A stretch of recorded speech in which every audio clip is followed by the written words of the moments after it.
you're calling is currently switched off. Please try later.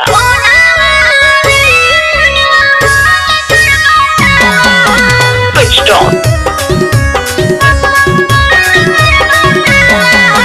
Muskan music Kumar Mukesh की प्रस्तुति।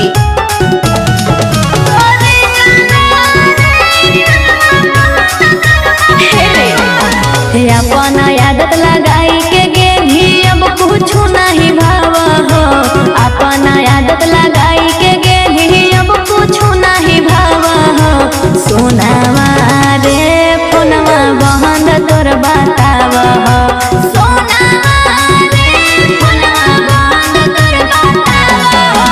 तोहरा से बतियहिले बिना निंदिया नहीं आव हो। तोहरा से बतियहिले बिना निंदिया नहीं आव हो। सोनावा रे फोनवा बहन तोर बताव हो। सोनावा रे फोनवा बहन तोर बताव हो। The number you're calling is currently switched off.